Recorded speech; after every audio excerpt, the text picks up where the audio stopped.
Recording in Okay, progress. got it. Good evening, everyone, and welcome to the 26th episode of eGurukul series of surgical skill transfer and solving clinical dilemmas by distinguished gynecologist and a passionate teacher, Dr. P.C. Mahapatra sir. And all the previous episodes are recorded episodes are available on our channel. Channel name is eGurukul Obstetric Gynecology by Dr. P.C. Mahapatra sir. It is a joint initiative of Juventus and Pracha Hospital. So all the recorded videos are available there. If you have missed any video, then you can go and you can subscribe to the channel and you can watch like a live video. And today's topic is also a very interesting topic. Today's topic is genital malignancy, radical hysterectomy, surgical options, tips and tricks. So without taking much time, I will hand over this session to Dr. Pitch Mahapatra sir. Welcome, sir. Thank you, Dr. Sanjay, and the whole team of the Juventus under the leadership of Mr. Alad Mahajan. And again, we are back this month with the 26th episode. And therefore, I welcome to this eGurukul series. eGurukul is a familiar episode of all of us viewers and my lovable gynecologists across the country and abroad. And therefore, this 26th episode, till 25th, I was a benign gynecologist. Now I have to be a malignant gynecologist today from 26th episode. So thanks to my oncology partner, my friend, Dr. Giri, and my students, Dr. Janmeja, Dr. Manonjan, Dr. Bhagyalakshmi, Dr. Jita, and everybody for helping me in stimulating something on gynecological malignancy and helping me and initiating me and sharing their experiences also in this particular episode. From my personal behalf, I thank all of those. Although I'm a teacher for the last 40 years, oncology was not my favorite subject. But as a teacher, I have to deal with everything, starting from benign to malignant, adolescent to menopause, pregnancy to contraception, everything I have to do that. And as a teaching session in eGurukul, I thought I will definitely take help of those experts so that my viewers will be really benefited for that. Thanks to again all of them for their sharing of some of their work, even the surgical procedures also with that. And with that, we'll have just start the episode on gynecological malignancy. When I thought to deal with this, I had initially discussed that, yes, let me finish some of the benign things and then we'll go to malignancy. Even in a gynecological malignancy, the spectrum is so vast and so large that it's not possible to finish it within one episode for that within few hours. And that's why I've divided into more than one episode. And in this episode, I thought, let us concentrate on the uterine cancer, and which is a common thing day in and day out. You must be seeing and operating. And there are a lot of innovations for the last few decades regarding the concept, regarding the changing strategies of surgeries and the therapy and researchers. I'm not going to deal with the preventive part today because the theme is mainly a surgical skill transfer. And therefore, I bring greetings from the place Lord Jagannath. And this is a thing I will focus particularly on these two aspects, carcinoma cervix and carcinoma endometrium, and limit it my talk or my videos to the uterine cancer malignancy. And the tips and tricks will be also enumerated in the videos for that. Well, when we come to the genital malignancy, I think the things will come about the world scenario and a comparative thing on Indian scenario. There is a changing strategies and the changing trends and the prevalence of these particular different varieties of genital malignancy. And we have seen that cervical cancer was really a great problem in a country like India. And therefore, more attention was given on the preventive oncology.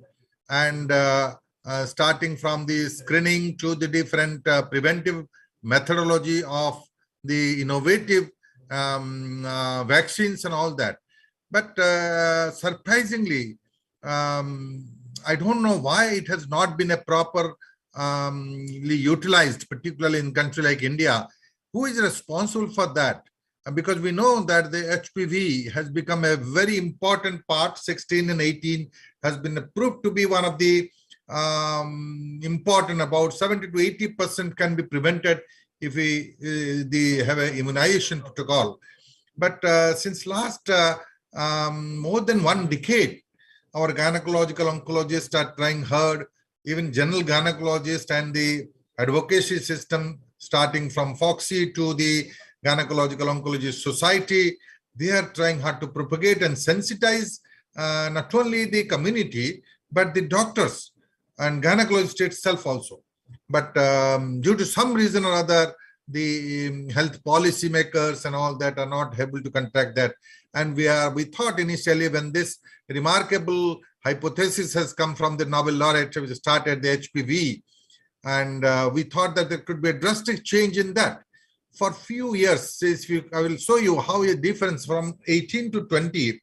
I think when we come to 18, the statistics was a little better. We thought that the cancer of cervix has been declining, and cancer endometrium has been increasing. And this is I feel that I was really happy that yes, cancer cervix has been decreasing, but cancer endometrium, the prevalence is gradually increasing.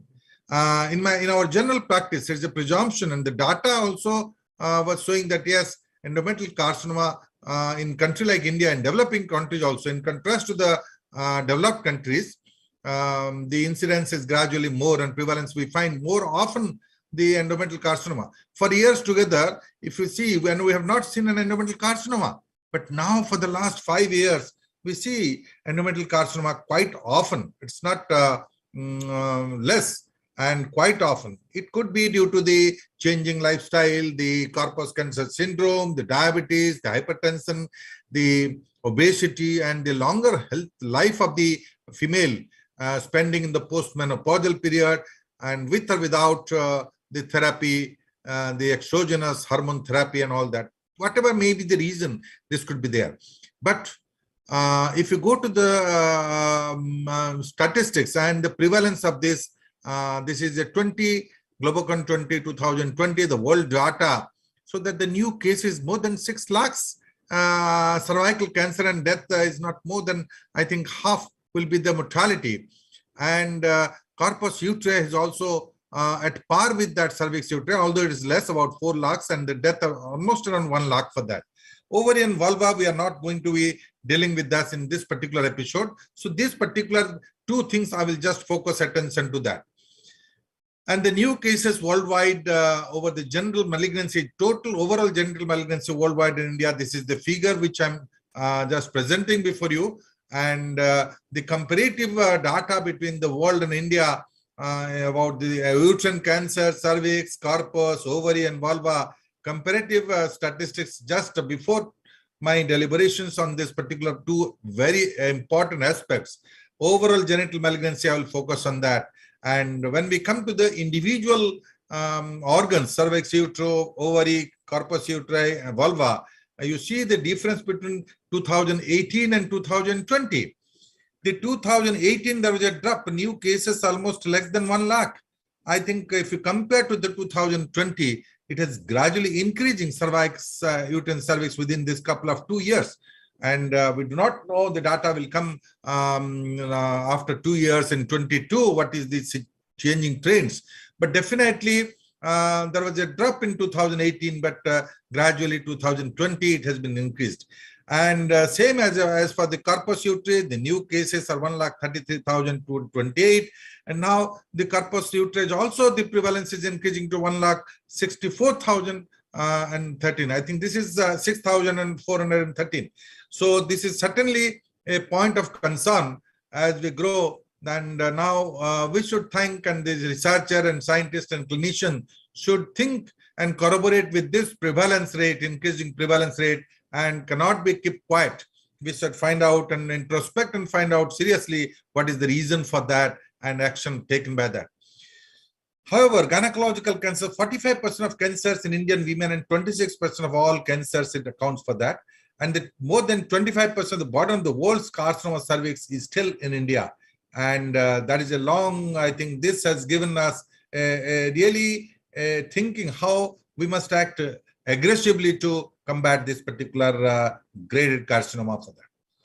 So now I will just focus attention to that of the carcinoma cervix and carcinoma endometrium. When we deal with this carcinoma cervix, again, the growing inequalities of cervical cancer incidence rates global in 2020, we find that, and 2012, 2018, and 2020.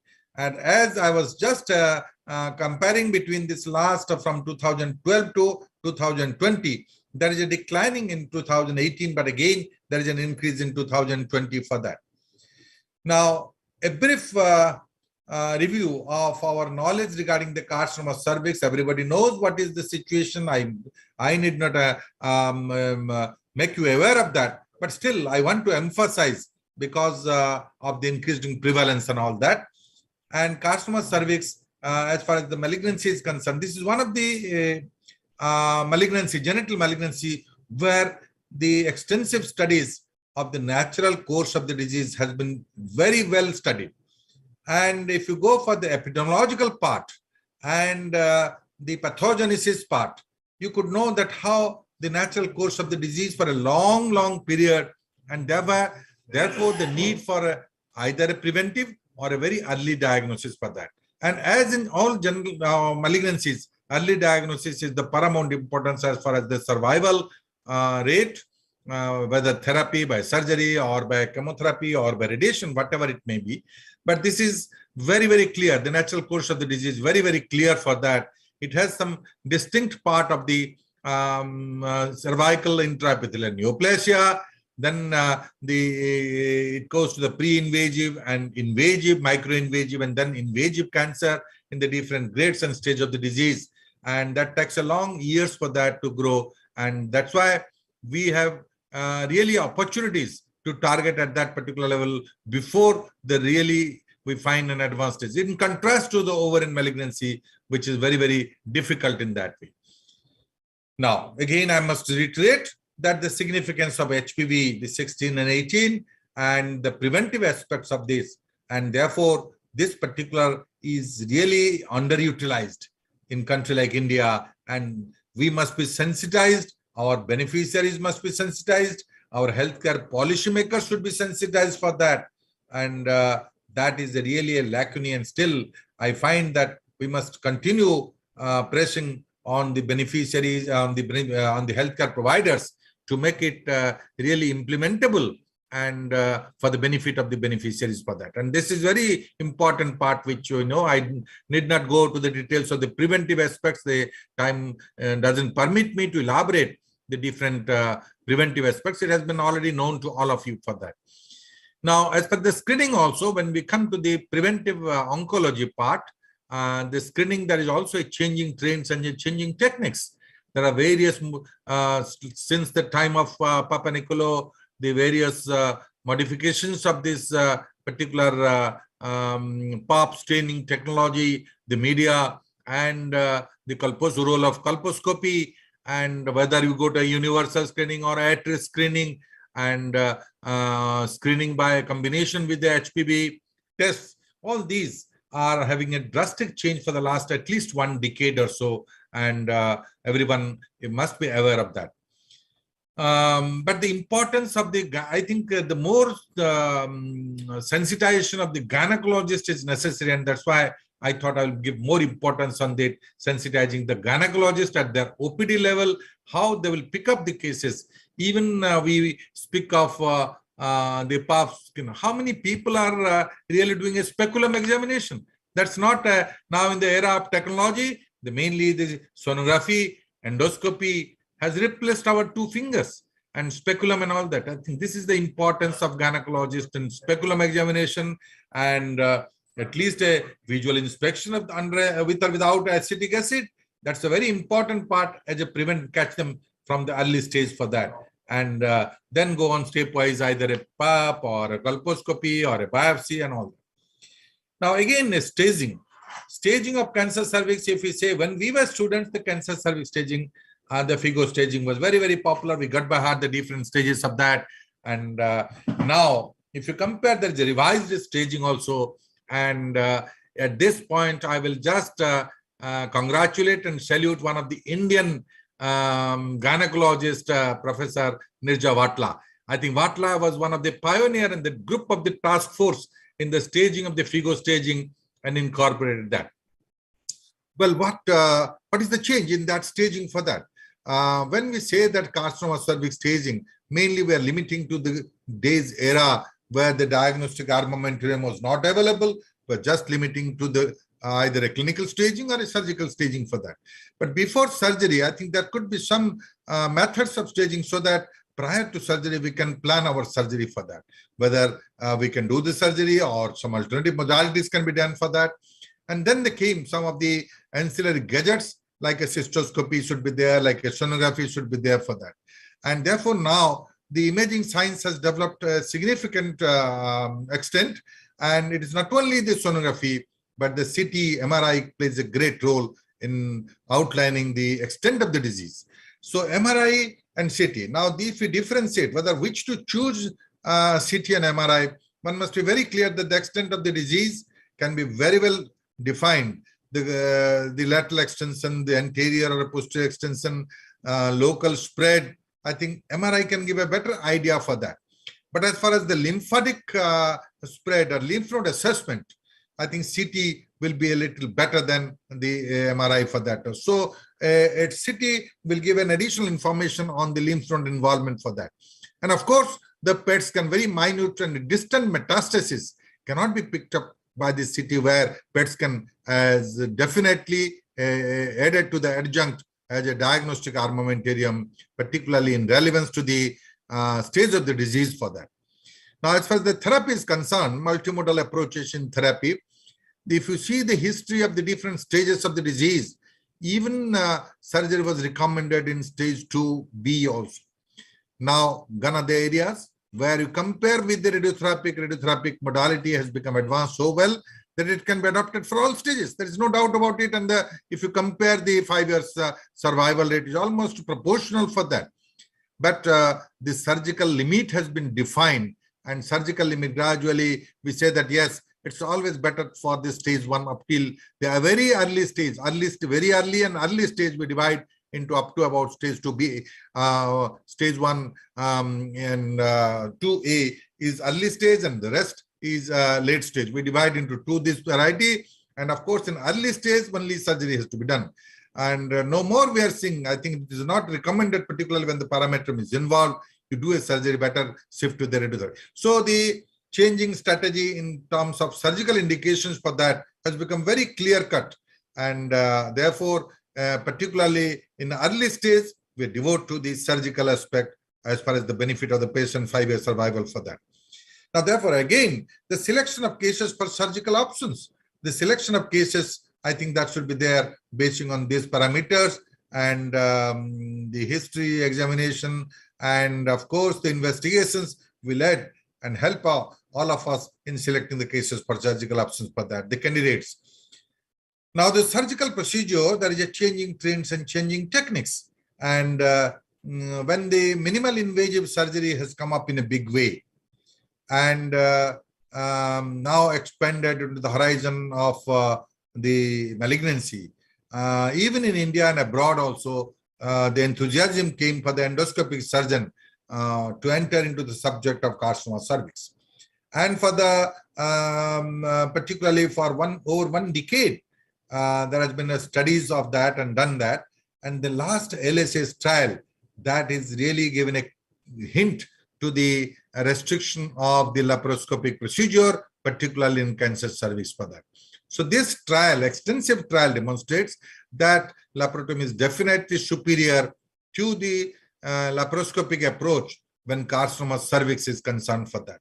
And still the AAGL and other people are finding subtypes and in-depth analysis as to why this trial, what is the problem in the trial, whether it's a independent surgeon oriented, I think the surgical skill oriented, or some in general for that. But still, at the present setup, the message goes that yes, laparoscopic for cancer cervix, please hold it for that till we find a rewind, I think a new trial and find out the clarity of the situation, whether endoscopic approach could be there for that. And therefore, here, when we combine with the carcinoma cervix and carcinoma endometrium, the surgical modality is very, very clear for that. There is definitely a scope for endoscopic route, particularly when deal with the carcinoma endometrium, but not in cervix for that. And the details of the controversies and the consensus, particularly as regards the LSS trial, one can go and find out what are the problems for that. Again, robotics is there. Robotics is now an accepted thing for particularly in oncology. There's no that robotic is not for benign disease. Even the extensive studies by individual, by institution, or evidence always by RCT also, is so that yes, it's not that robotics can be used for a simple hysterectomy for that. I think gone are the days where this is accepted fact that for simple hysterectomy for benign conditions, no to robotics for that. And you can go, but robotics is there indicated for gynecological malignancy, only in a case of laparoscopic, because particularly when we speak of cancer cervix, say no, but cancer endometrium, definitely there is a place for if you either a laparoscopic hysterectomy or a robotic hysterectomy, choice is yours. Of course, the robotics has additional advantage for as regards the ergonomics, as regards the 3D visions, and as regards the your comfortability of exposure for that. But the choice is depending on the particular individual persons whether to select a robotic or the endoscopy. But endoscopically also you can do equally well, laparoscopic equally well as compared to the robotics, particularly in carcinoma endometrium. But say no, till today the message is that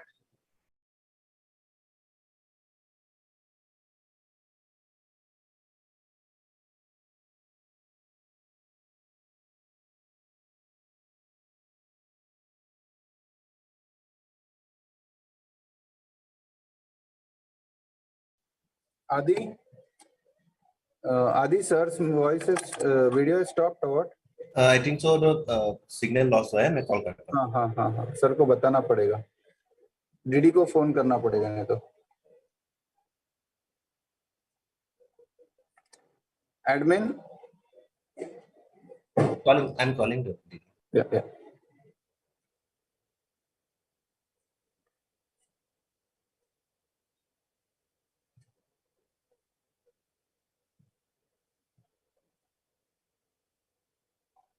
signal loss हो रहा है, वापस कर रहा हूँ. हाँ मेरे ख्याल से पार्टिसिपेंट में से भी निकल गए हैं वो.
Control just like Bernard did, is we have lost control and sorry connection and restored soon.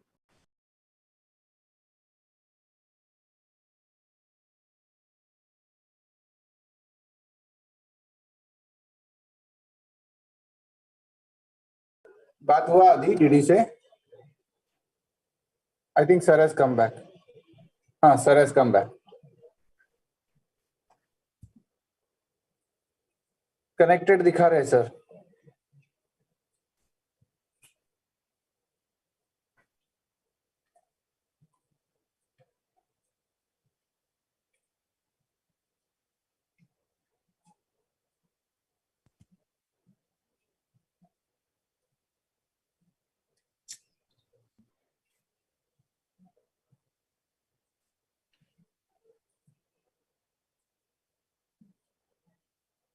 Sir is showing connected.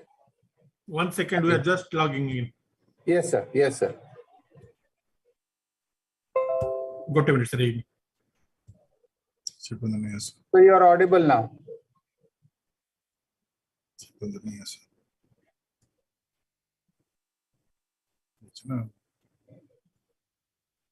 Screen sharing to coordinates.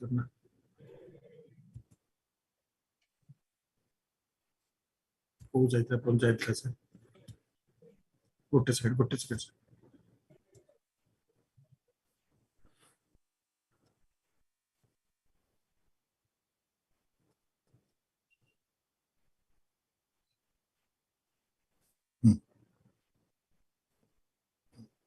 Can we start? Yes, Can we sir. start now? Yes, sir. Yes, sir. Is Yes, the sir. screen visible? Yes, sir. Yes, sir. Sorry, my viewers. Sorry, Juventus team, for the interruption. I know that I don't know anything about digital technology and all that, but due to some reason, it is automatically got stuck, and I think now we can start again. So, surgical procedure, there is a changing trends and changing techniques, and the endoscopic versus laparotomy, non-endoscopic techniques. The carcinoma cervix is very, very clear unless we get a refination and again a trial showing that yes, endoscopy we can do for that. Now, a little bit about the surgery for pre-invasive disease. The pre-invasive disease, there is a surgical options. There are two surgical options for that. One is an ablative procedures, another is an excisional procedures. In ablative procedures, we have got a long years of cryotherapy and carbon dioxide laser therapy, which is there. But the excisional procedures like a cold knife conization. Conization is still one of the method in very pre-invasive or even in very, very early invasive stages, particularly when it is limited to the micro-invasive stage 1A1. And loop electrosurgical action procedure has become popular, and particularly is also limited to the pre-invasive disease and a very, very early invasive stage for that. And these are the stages. I need not emphasize that because in carcinoma cervix, there are stages starting from the 1, 2, 3, 4, and there you must find out what is the depth of stromal invasion and classifying into the different subvarieties and the tumor and the growth, the size of the tumor, the dimensions of the tumor. It also plays a great role in form of the staging of the disease. And of course, we know that the squamous cell carcinoma is the predominant variety, about 80 to 90%, than the adenocarcinoma and other rare varieties of that. And this is as per the local spread and the lymphatic spread, which is there in the stages. So therefore, to sum up, again to highlight and the figure 2018 staging of carcinoma cervix utrae, where our own Indian gynecologist, Dr. Nirja Vatla, has contributed a lot and his opinion for that.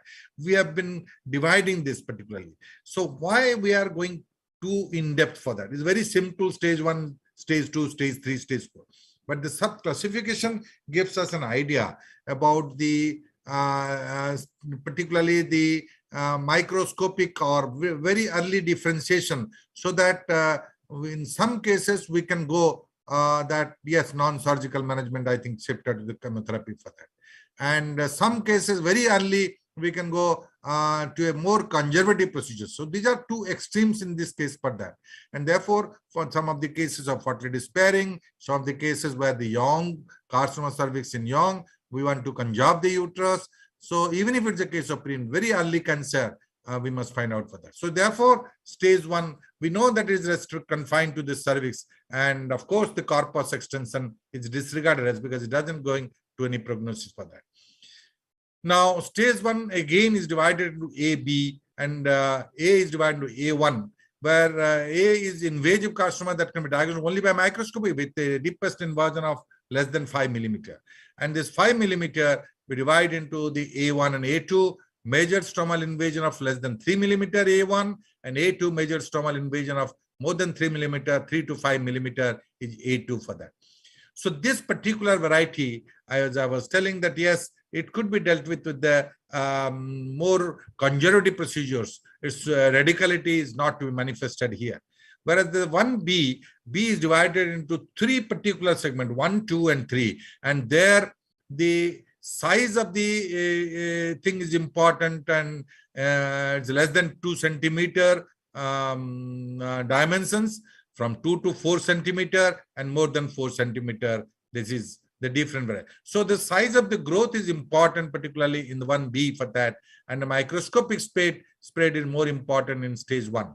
And stage 1A, particularly limited up to less than 5 millimeter. When it is crossed more than 5 millimeter, it is reached to stage 1B. And there we divide into the 3 mainly, because the prognosis also varies as far as the tumor volume is concerned, the size of the tumor. Stage 2, carcinoma invades beyond the uterus, but has not extended into the lower third of the vagina or pelvic wall.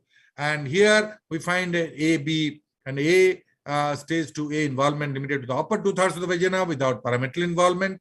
And A1 is again a size, invasive carcinoma, the size less than the 4 centimeter in greatest dimensions. If it is more than 4 centimeter, then it comes to be A2. Whereas 2B is mainly parametrial involvement, and but not to the pelvic wall. And stage 3, the carcinoma involves the lower third of the vagina and extends to the pelvic wall and causes hydronephrosis, non-functioning kidney, or involves the pelvic or para-aortic lymph nodes. So stage 3B earlier was, yes, when there is no cancer-free space from this parametrium and from the right up to the lateral pelvic wall, we defined as a case to be stage 3. But here it is very, very specific, elaborate, that A, B, C, and in C has been divided into 2, 1 and 2. And A is carcinoma involving the lower third of the vagina with no extension of the pelvic wall. Whereas B, extension to the pelvic wall and or hydronephrosis or non-functioning kidney.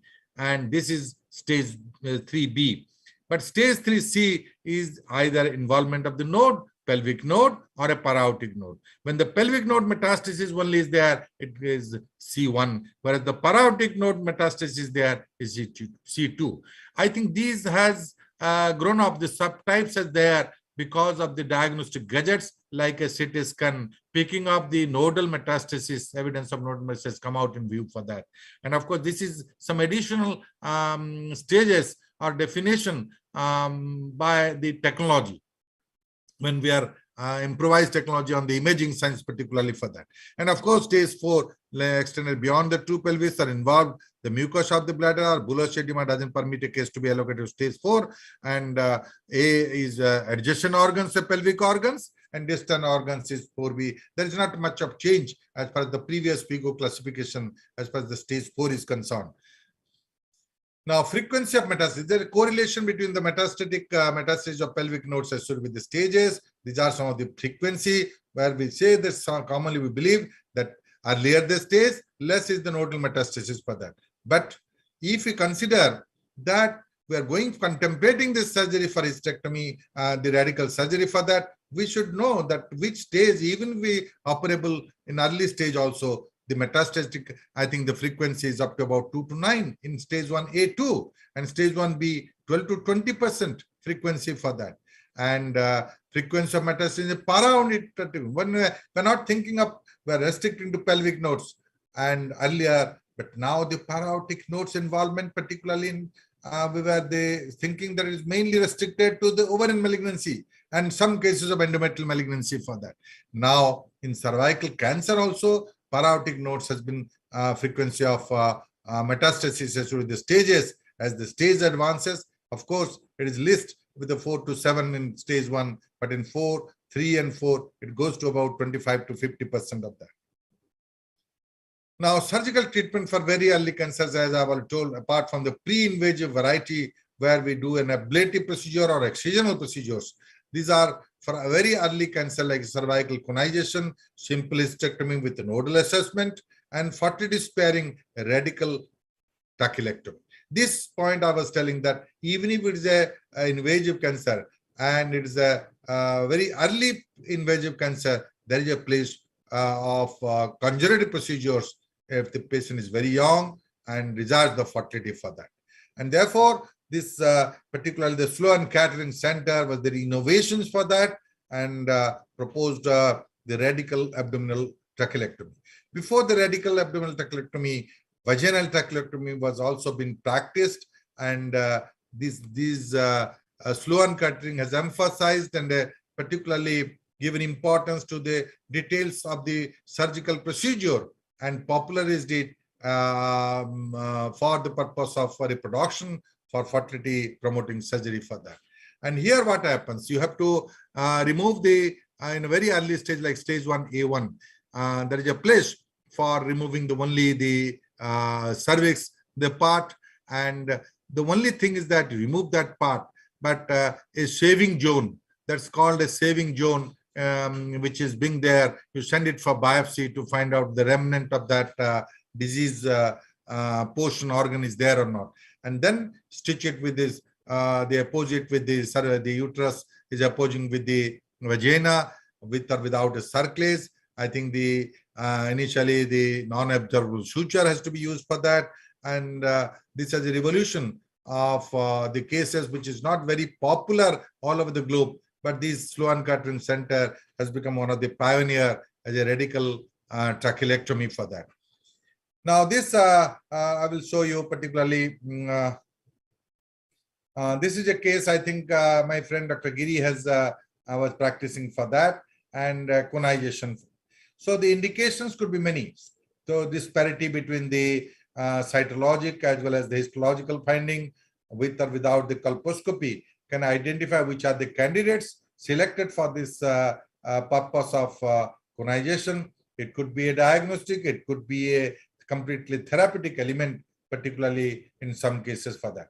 So a brief video on this particular conization, where the technique is not very difficult procedure. Any one of you can do it, the procedure for that.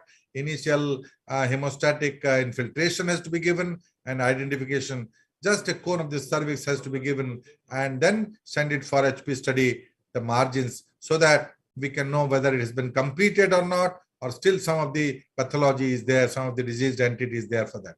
And of course, the bleaching, then comes the cauterization, with the diathermic coagulation with that for the bleeding, and then the stitches serial stitching, the suture serial sutures will be done all around the circumferential suture again for bleeding for that. So these are very rare entity, but still there is a place we find such very, very early stages for that.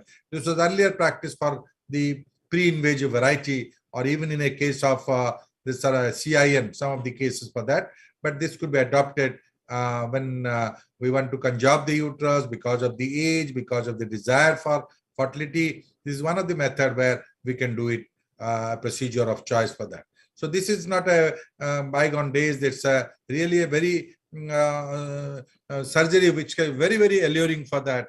And this is one which a video by Dr. S.K. Giri has been submitted to me. I will just show it for that. Now, then comes the radical hysterectomy. The evolution of radical hysterectomy, I think two names come to our mind. Very importantly, from Vienna, the two schools, the Verdim, Dr. Verdim, and then Verdim's hysterectomy has become very popular since 1895. And of course, the friend Schauta has again devised a less morbid and a less invasive procedure, and a vaginal hysterectomy, radical vaginal hysterectomy.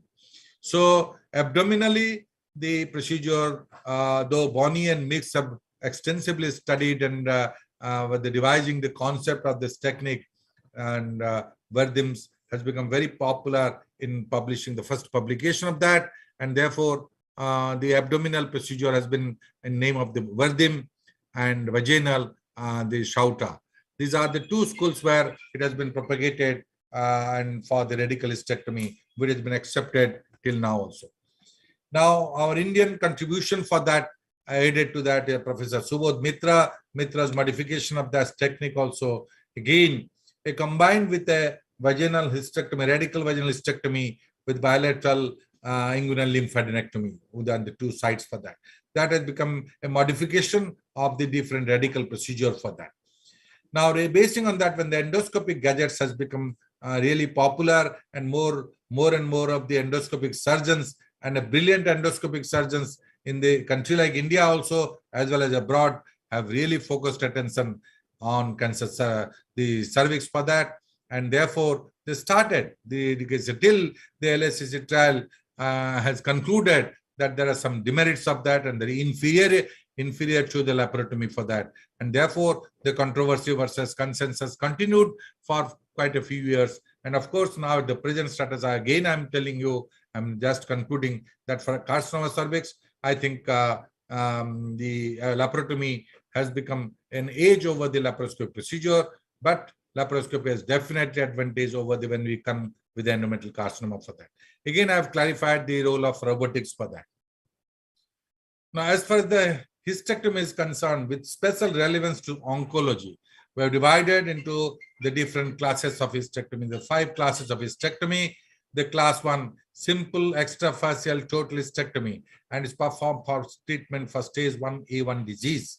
And class 2, also known as, this is known as a modified radical hysterectomy, which removes a more generous vaginal cough, ligates the uterine artery on the medial side of the uterus, but doesn't dissect the ureter from the vesicouterine ligament, and removes the inner third to 1/2 of the cardinal ligament. And some surgeons recommend the class 2 hysterectomy for stage 1A2 cervical carcinoma. And class 3 is the classic mixed procedure, including the removal of the entire parametrium and paravaginal tissue, as well as the pelvic lymph nodes. And class 4 is a radical hysterectomy and more extensive procedure where the ureter is completely dissected from the cardinal and vesicouterine ligaments, the superior vesical artery is sacrificed, and 3/4 of the vagina is removed. The uterus and parametrium are removed, and a complete lymphadenectomy is performed for that. And of course, stage class 5, a radical hysterectomy and far more extensive procedure in which the terminal ureter or a segment of the bladder or rectum is removed along with the uterus, parametria, adnexa, and pelvic lymph nodes. When we were students, I think the exenteration operation we were reading, and it was divided by Brunswick.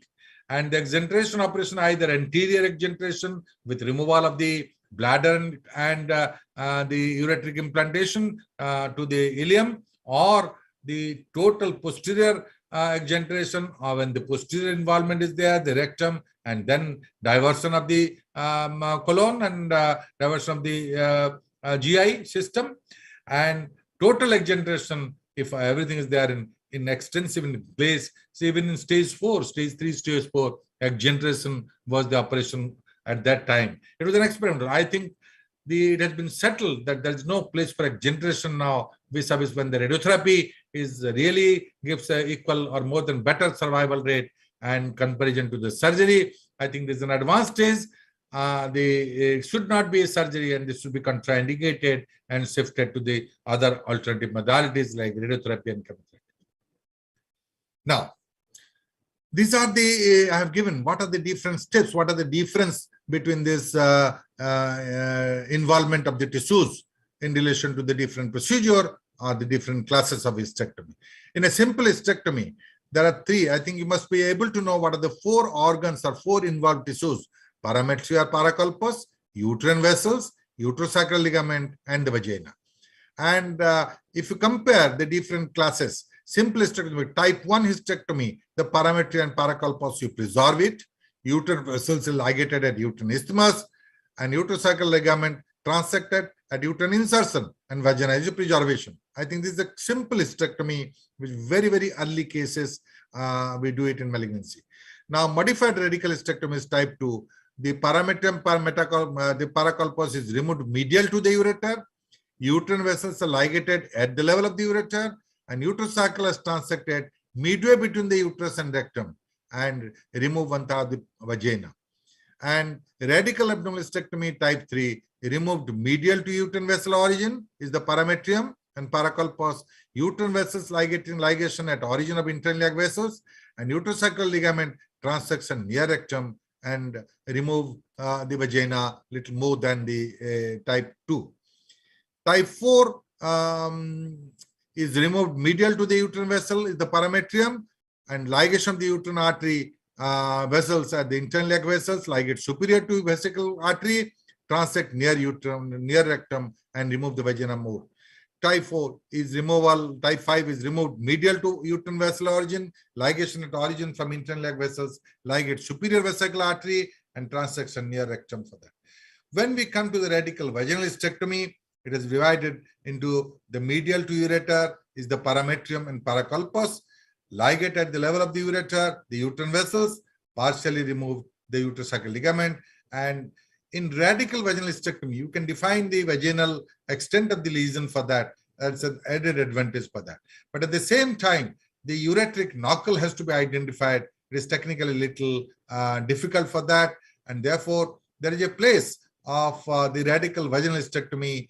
I think it has almost gone to the graveyard now, where I find that I remember Dr. N. Rai Chaudhary was doing in India about that and the vaginal hysterectomy, radical vaginal hysterectomy. And I don't know why it has been not a revival of this radical vaginal hysterectomy. There is a thing that, yes, I was thinking as a vaginal surgeon that there should be revival of the vaginal route, so that for the morbidity part, it could also corroborate with the laparoscopic approach. I think the gynecological oncologic surgeon will take up these issues and go ahead with that. When we come to the radical vaginal trachelectomy and radical abdominal trachelectomy, radical abdominal trachelectomy is little superior to the radical vaginal trachelectomy as far as the upper margin, and therefore that is important. And even with the upper margin, the saver margin has to be done for that, and that has to be sent to the histopathology for evidence of the leftover tissues for that. Now, as we go more and more in 2018, Dr. Kwellu and Maro gave a Japanese Kyoto classification and alternative classification. This is what is the basis of this mainly Kyoto classification by Kwellu and Maro. This is based on the two important concepts, whether based on lateral extension of the resection and extent of the resection and lymph node dissection separately. Now, the paracervical and parametrium, the lateral tissue limit of extent of resection is important, where type A is minimum resection of paracervical tissues, whereas type B is transection of paracervix at the ureter. And B1 and B2 divided whether without removal of the lateral paracervical lymph nodes or with removal of the lateral paracervical lymph nodes for that. And type C, resection of paracervix at the junction with the interiliac vascular system, and again C1 with nerve preservation, C2 without nerve preservation for that. And type D, the entire paracervix is resected. D1, resection of the entire paracervix with hypogastric vessels.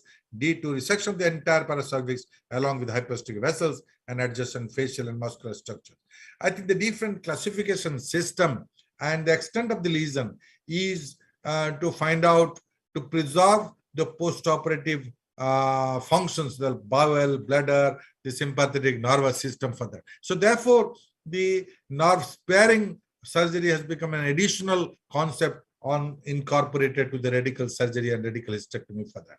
So a brief review of the treatment of plan for cancer cervix. If you find a stage 1 A1, simple hysterectomy preferred if childbearing is completed or survive. There is a place for cervical conation. That's why I put forward this video. That is very A1. There is a place for cervical conization for that.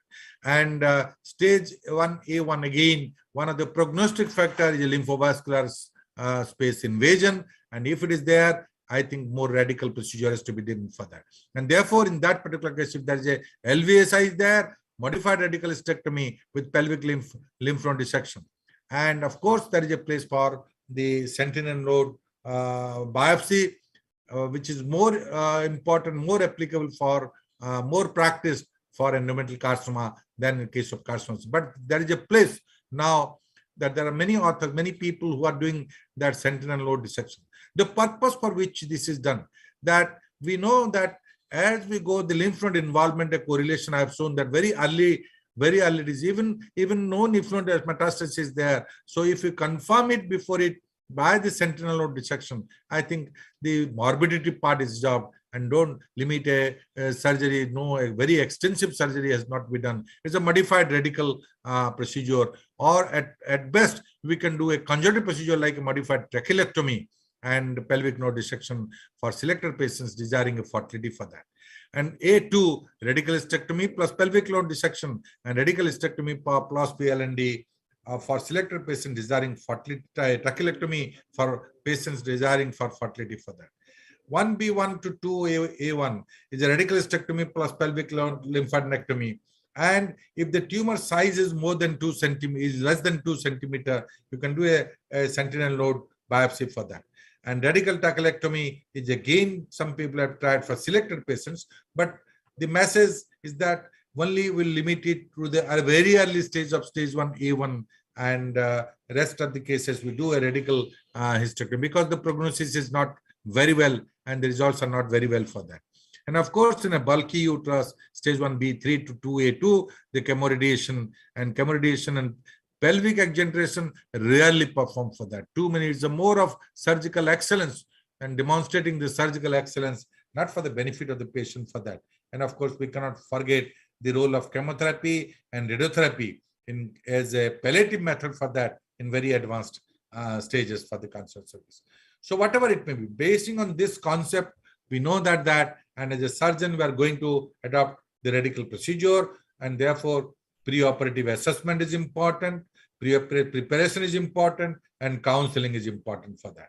And believe me, I must say again that when we go for a radical procedure or a malignancy, it's not a casual surgery. The persons who are habituated with that, I think oncosurgeons, they must be treated, because the primary surgery is very, very important for that also. You can learn it and then you can do it, but it's not the prerogative of all gynecologists to do that for that. You learn it properly under supervision and under guidance. And therefore, I must give a message that yes, when the subject of specialty of gynecological oncology has grown up like anything, and in the country like India also, the people are very expert in that. And regularly, if a person doing regularly this procedure of radicality will be more better and results will be much more better. That's my impression, and that's my concept for that also. And therefore, when a radical procedure is there, the assessment should be very, very meticulous. Preparation should be little more than a benign. And of course, the counseling. You must do counseling is a part and parcel of all procedures, but here it's important for that. Now, as far as the surgical techniques, the steps starting. So initially, these are some of the steps you must keep it in mind. What are the different steps? Distinct steps of the procedure of radical surgery, radical hysterectomy, incision. What is the type of incision you must give? The exposure is very, very important. And this is one of the extremes, endoscopic, a keyhole surgery, but versus a big hole surgery versus a very big hole surgery. I think this incision is important for that.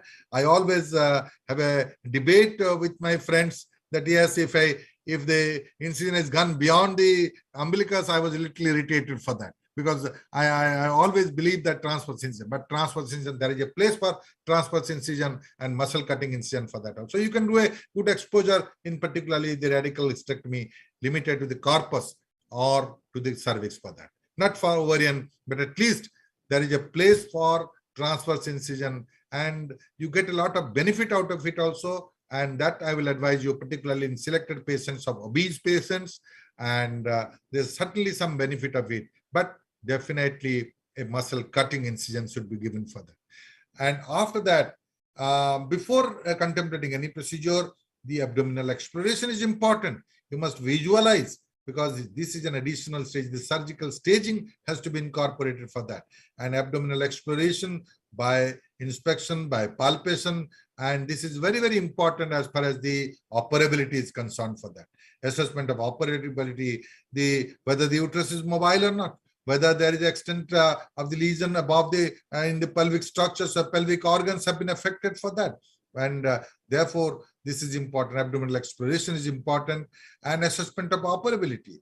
And this is particularly not only by inspection, but even at that time when operability was only the gadgets was not there, the recommendation was there. that whenever you are going for a radical surgery, first open the UV space, uterovesical space, see that the bladder is there. And that is the part when the bladder is not properly mobilized and you find that there are resistance, stop the procedure and do some alternate methods for that. I think this is one of the very important thing for the benefit of the patient. Assessment of operability is an essential thing in the procedure and the steps of that. Now, the pelvic space and oncology has become very, very clear cut now. When laparoscopy has come out, this has given a lesson for all of us to find out the creating the spaces for that.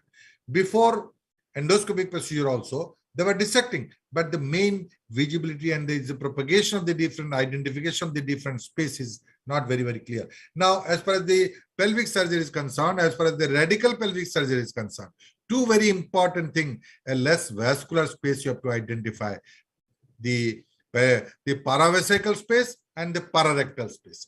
These are two important space which is there, so that if you enter into that, dissection becomes very simple for them. So this is a very important design, the limits of the paravesical space, limits of the pararectal space, you dissect it and enter into it. Ligation of the infundibulum pelvic fold and round ligament is the next part. Then lymph node dissection. Again, lymph node dissection, what is the pelvic node lymph node dissection? What is the upper end? I think it is the mid-common iliac. The mid-common iliac artery is the superior part. And what is the limit of the inferior part? It is the circumflex vein, internal circumflex vein crossing over the external iliac. I think these are the two limits, and in which we go that. And the deeper limits is an obturator nerve, I think before that, and none is there below the obturator nerve for that. And whatever is there is that above the obturator nerve and lateral to the obturator nerve is there. So this basic concept of the anatomy is important in form of a radical procedure for that.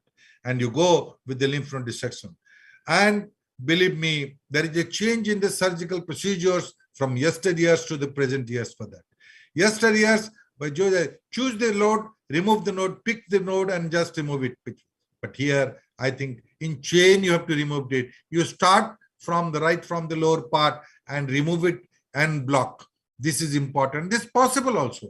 It's possible by the skilled surgeons. I think even average surgeons can do the procedure, but the chain, you have to remove the chain, and the chain includes the first, we know the anatomy of the lymph nodes in relation to the cervical drainage of the lymph nodes from the cervix and uterus. We know that the obturator is important, the internal iliac is important, the external iliac is important, the common iliac is important. Of course, beyond that, you go for the para-aortic for that. And the parametrial and presacral are again the two small nodes. You search for it and for removal for that. So this is all a basic evaluation of the lymph node. Anatomy of the lymph node is important, and the draining lymph nodes, you must be able to dissect it and block for that. Another important dissection is the dissection of ureter. The dissection of the ureter, again, the change in the concept is that the whether skeletonization of the ureter or a periureteric fiber should be there for that. We have seen fistulas, if you skeletonize the ureter for that. Periureteric fiber muscle is important, but there is a lot of controversy here that absolute skeletonization is not at all necessary for that. You have to free it medial to the broad ligament and the peritoneum and keep it lateral. It's absolutely possible for that if you know the anatomy for that. And remember, the angle of dissection should be in the course of the ureter. If you go in the course of the ureter rather than the horizontal part, you are not in trouble for that. If you are horizontally dissecting, and there could be a problem for that. You just dissect it either by laparoscopy, or if you are doing a endometrial carcinoma, or by open surgery also. With that Caesar dissection, you can go and find out till you find the uterine crossing is the transverse part for that. And that is the limit for which you can completely dissect starting from the pelvic brim downwards for that. So dissection of the ureter and the complications occurring at that particular level could be there, and the dissection next.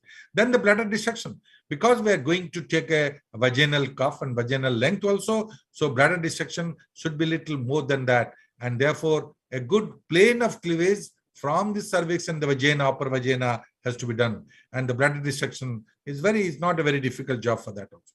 And of course, you identify it's the uterine vessels and just ligate it for that. Then the dissection of ureter. This is a very important part.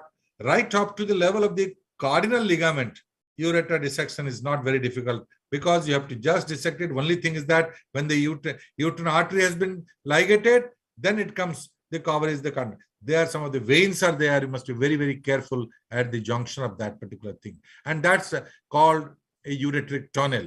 It is a misnomer. It can be a misnomer, but many people do not believe that it's a tunnel should not be there. But definitely there is tissue around in the close to that, in the lateral angle of the vaginal wall, before the entry into the bladder for that. And therefore, dissection of the ureter from the cardinal ligament is absolutely necessary. And if it is a well dissected ureter, right from the pelvic brim to the insertion to the bladder, I think it could be very clearly dissected for that. And therefore, if this is a very important step, then open the rectovaginal, posterior dissection, the rectovaginal septum, you have to dissect it.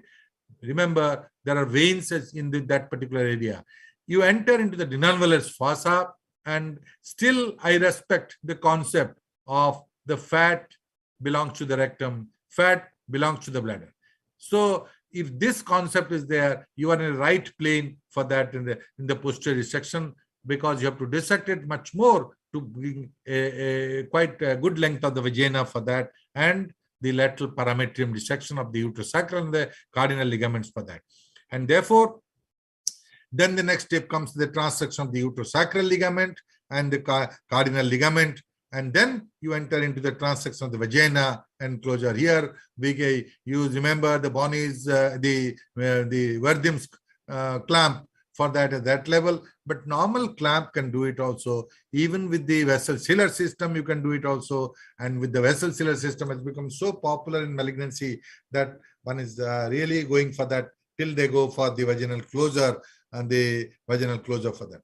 And the vaginal closure could be again a suturing, because the hemostasis is there, and anterior all throughout a running suture and locking suture can be there, so that the drain can be left in between it, or you can give the angle and then subsequently the middle. You can gonna the day there we are routinely giving a drain. You can say normal patient's surgeon's choice, individual judgment, we say, but the drain is absolutely the decision of the surgeon for that. But hemostasis, this is in this era, the majority, I think, is the extensive surgery in the pelvis. If you are going to the proper space, identifying the structures there, absolutely it is bloodless. But generalized oozing, if it is there, the hemostasis should be maintained. We have a really a unique electrosurgical principles and practice, apply that.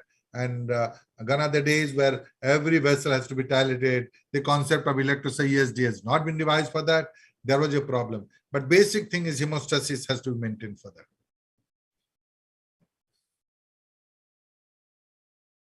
Now, this is a case. Now, going to this video, this patient presented to me, these are cases where there is a prolapse, and along with there is an anteriorly, there is a growth. And second degree descent with the growth, a 45-year-old lady, paras, and we decided that yes, it's a operable stage, and the growth dimension is less than 4 centimeter. It's about 2.5 centimeter, and then we plan for that. The first and foremost is an exposure and analysis and preoperative assessment. The surgical after that intra-abdominal assessment of the operability, the mobility, the identification of the different space and posterior and anterior. Then we enter into this particular IP ligament and the round ligament for that, and then enter into this the paravesical space and exposing for that. This is a paravesical space and pararectal space. These are the two main things we divide and proceed for that. Identification of the ureter, and then at this level, you just after identifying the ureter and the dissection, the uterine artery. So uterine artery at the origin, you find out and ligate it, and either you can ligate it or you can coagulate it also with the vessel sealer. Now vessel sealer has been used for coagulation for that, and the ureter has become very clearly delineated, and you go, then the ureter dissection could be there for that. You can know that hemostasis is being maintained, and here the so-called ureteric tunnel, which we say is there, and you must dissect it. With that ureteric tunnel, it's just in front of the ureter, and that is the part which you call it. And now, after the bladder dissection, corresponding bladder dissection, a proper cleavage, we can go right up to the level of the ureter. Then the posterior dissection starts, and the posterior dissection at the posteriorly opening the denuncular fossa and find out the pad from the two uterosacral for that. So from both the uterosacral, you find in a very less vascular space, because this is a very important. If you find alter the space, you find a torrential bleeding from the veins. So enter into the space, the fat, I think posteriorly and in front, we deter that. If there is a small amount of bleeding, you can coagulate it or suture it for that. And then we can go and remove it. This is the cardinal ligament and the parametrium which is there. And with the clamp, you can also do the remove it with or without the suturing after that. Normally we place a clamp and then cut it and then suture it with that. You can use the vessel sealer. There is no problem for that nowadays. With the vessel sealer also, it's a very effective thing for that. So for that, we go anterior dissection quite low, posterior dissection quite low, and then only we can find out the lateral extent, the parametrial dissection, and therefore now the vagina has to be opened and cuffed, and then the last phase of the removal of the uterus for that. So this is a step which after that you evaluate and find out the extent of the lesion. You find out whether there is a cancer-free space there from the vagina, and you can take ask that yes, upper margin of vagina, specifically see that whether the evidence of the histopathologic evidence of malignancy is there or not. And then the vagina, you can go and continuous, this is giving a continuous suture. And my friend Dr. Giri is very familiar with this type of thing. We have tried a lot. We have seen giving a drain also. Earlier we are giving a drain always to the vagina, and then change the concept that drainage should be there. Now the next step is the this is say the en bloc removal of the lymph nodes, starting from the lower part and lowest part in the circumflex iliac vein crossing. That is the limit, lowest limit. And then these are the bunch of the gland which is on the external iliac. The external iliac, the different change of the external iliac, the lower and upper external iliac is there, and you can really skeletonize the vessels for that. And here again the bipolar helps us very well for that. And then retract the external iliac vein, and external iliac vein we find out, yes, this is a space where entering into the obturator and internal iliac group of lymph nodes for that. And once you find that the obturator nerve is there, below it, there is nothing. No gland is there below it and all that. Just separate it. And this is a guide. Obturator nerve is a guide for that. And with the good bipolar technology, with that, this also helps in dissection of the lymph nodes for that. So this is an obturator fossa where they were absolutely clean and it has removed it. And same thing we are doing with the opposite side for that. And this is a area where there is a chance of injury to the vessels also. And if there is a vessels injury also, the gynecological oncologists are not afraid of that. Here you find the evidence of initially we have palpated also, and we find that there is a large gland which is there sitting over the external iliac vein and over the obturator fossa for that. So this gland has to be removed. This is definitely presumed to be a positive gland for that. But at times, because of the fibrosis, but if it goes in a proper plane, everything can be enucleated with that. And the whole procedure is completed. If a delicate dissection is there with the concept of maintaining the strict hemostasis. And of course, the electrosurgical procedure helps us to serve the purpose for that.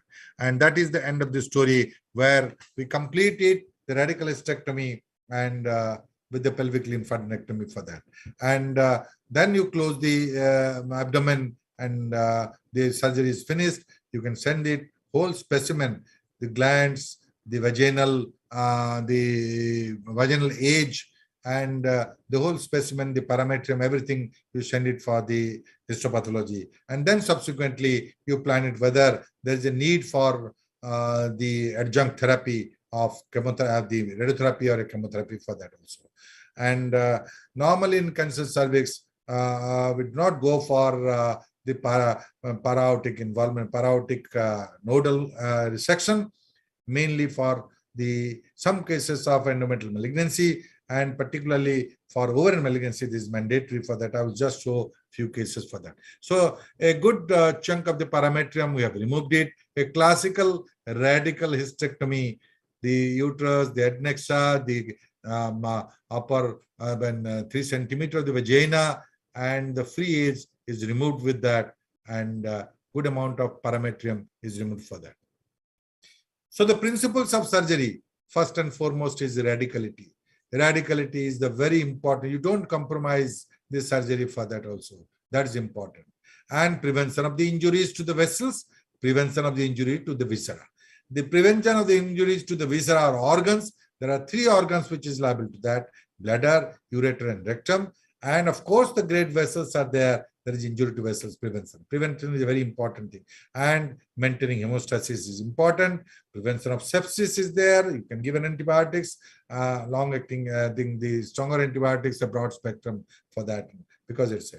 And if a patient is obese, you can put the other low molecular heparin for thromboprophylaxis for that. Now, this is important, the prevention of lymphocyst. Very often we find post-operatively, we find a lymphocyst in this radical surgery of cervix or endometrium for that. So lymphocyst is really a problem for that, and the drainage has to be given for that. And for that drain, as long as the drains, we find it for that. And of course, it confuses with the early recurrence, the left top for that. But usually it is the lymphocyst which is being picked up by post-op sonography for that. It is not necessary. But the brain, if the lot of collection is there draining, I think you keep the drains maintaining for that till the collection comes down for that. And of course, there is no special post-op management in form of radical surgery, excepting the antibiotics.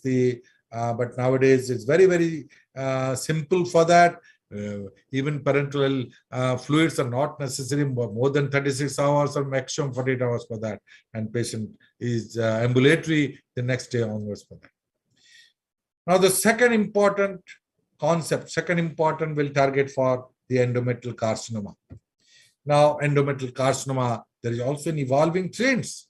I have already told from the beginning that we have only seen, early days, only seeing the carcinoma cervix. We are finding when in a couple of months, 6 months or 1 year, we find one case of endometrial carcinoma. Now we are finding every month I find a carcinoma cervix as well as carcinoma endometrial. I was thinking that yes, there is a increasing in prevalence of the endometrial carcinoma. Yes, I feel that there is an increased incidence of endometrial carcinoma because of the longevity, because of the metabolic diseases, and because of the hormones for that. There is an evolving trends for that. Now, therefore, the risk factor in a patient profile is important, and a postmenopausal, they usually present with the postmenopausal bleeding, and in a postmenopausal bleeding, the risk factor could be diabetes, could be obesity, could be hypertension, and this is all corpus cancer syndrome. And of course, with or without the history of exogenous hormone profile, hormone therapy, or feminine forever for that. These are typical patient profile for the endometrial carcinoma. The diagnostic gadgets. Gone are the days where a pre-sonographic era, a postmenopausal bleeding, the first and foremost, we think that it could be ruled out the endometrial carcinoma. And we used to do the DNC, blind DNC.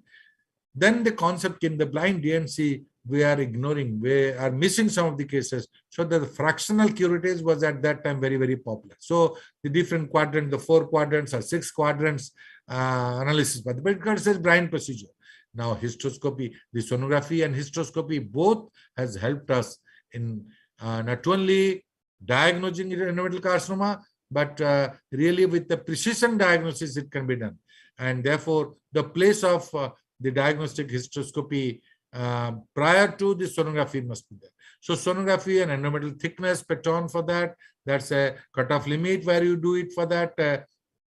And of course, there is a lot of changes in the cutoff limit with the whether the cutoff limit is 4 millimeter, 5 millimeter, whether the collodoppler shows evidence of that, whether the bleeding continues in spite of a conservative follow-up for that, that adds to that. But diagnostic hysteroscopy is really one step ahead of the fractional curettes or a blind DNC for that. And therefore, the diagnostic gadgets, these two, has helped us in dealing with the endometrial carcinoma in picking up really a unique case for that. So before going to that, I must say that endometrial carcinoma, there are two. You must first of all divide when before therapy, whether it's a type 1 or a type 2. Type 1 is a predominant variety, about 80 to 90% are type 1 variety, whereas a typical endometrioid carcinoma. These are endometrioid carcinoma, and these are all definitely related to the unopposed estrogen. So unopposed estrogen is the main cause giving rise to endometrial carcinoma. These are type 1 carcinoma. The more graver and more aggressive variety is a type 2. And these are all the non-endometrioid carcinoma.